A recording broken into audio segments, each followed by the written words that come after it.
Halo, tahukah kalian, menjaga seseorang untuk tetap sehat lebih baik daripada mengobati? Kementerian Kesehatan telah menetapkan 6 pilar transformasi kesehatan, yaitu transformasi layanan primer, layanan rujukan, sistem ketahanan kesehatan, sistem pembiayaan kesehatan, SDM kesehatan, dan teknologi kesehatan. Transformasi kesehatan tersebut merupakan penopang kesehatan sebagai upaya agar sistem kesehatan di Indonesia dapat lebih baik dan efisien.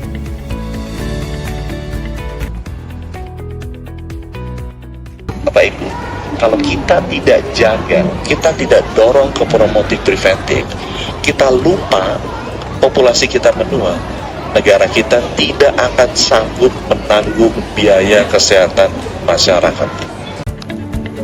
Nah, dari cuplikan berita tersebut, poin utama yang dapat kita ambil dalam gagasan Bapak Menteri Kesehatan Republik Indonesia, yakni Bapak Budi Gunadi Sadikin, yaitu perlu adanya transformasi kesehatan dari kuratif ke promotif preventif.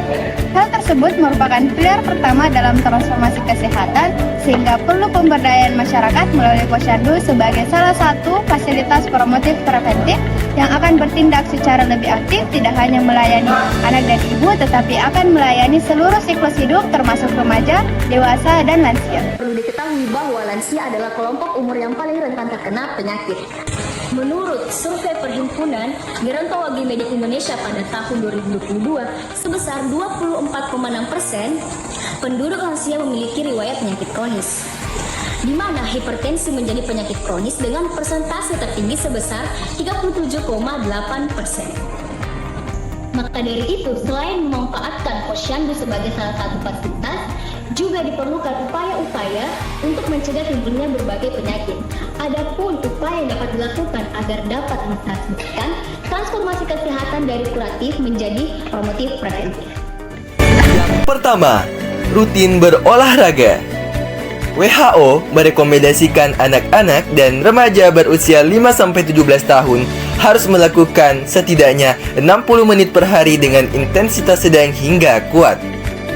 Adapun dewasa berusia 18-64 tahun harus melakukan setidaknya 150-300 menit intensitas sedang atau setidaknya 75-150 menit aktivitas fisik intensitas tinggi. Begitupun lansia berusia 65 tahun ke atas harus melakukan aktivitas multi komponen. Yang kedua, menerapkan konsep gizi seimbang.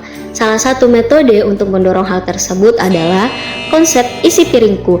Dalam satu piring setiap kali makan, setengah piring diisi dengan sayur dan buah, sedangkan setengah lainnya diisi dengan makanan pokok dan lauk pauk. Selain itu, isi piringku juga memuat ajakan untuk mengonsumsi 8 gelas air setiap hari. Yang ketiga, istirahat yang cukup. Untuk anak berusia 6-12 tahun membutuhkan waktu tidur selama 10 jam. Menjelang remaja, usia 12-18 tahun, kebutuhan tidur yang sehat adalah 8-9 jam. Untuk orang dewasa, usia 18 hingga 40 tahun membutuhkan waktu tidur 7 hingga 8 jam setiap hari. Sedangkan lansia, kebutuhan tidur terus-menerus cukup 7 jam per hari. Demikian juga jika telah mencapai lansia, yaitu 60 tahun ke atas, kebutuhan tidur cukup 6 jam per hari. Dan tentunya, kami mengajak kepada seluruh masyarakat untuk senantiasa melakukan promotif preventif, di mana investasi pembangunan manusia sangat penting, karena tidak mungkin Indonesia maju tanpa sumber daya manusia yang berkualitas.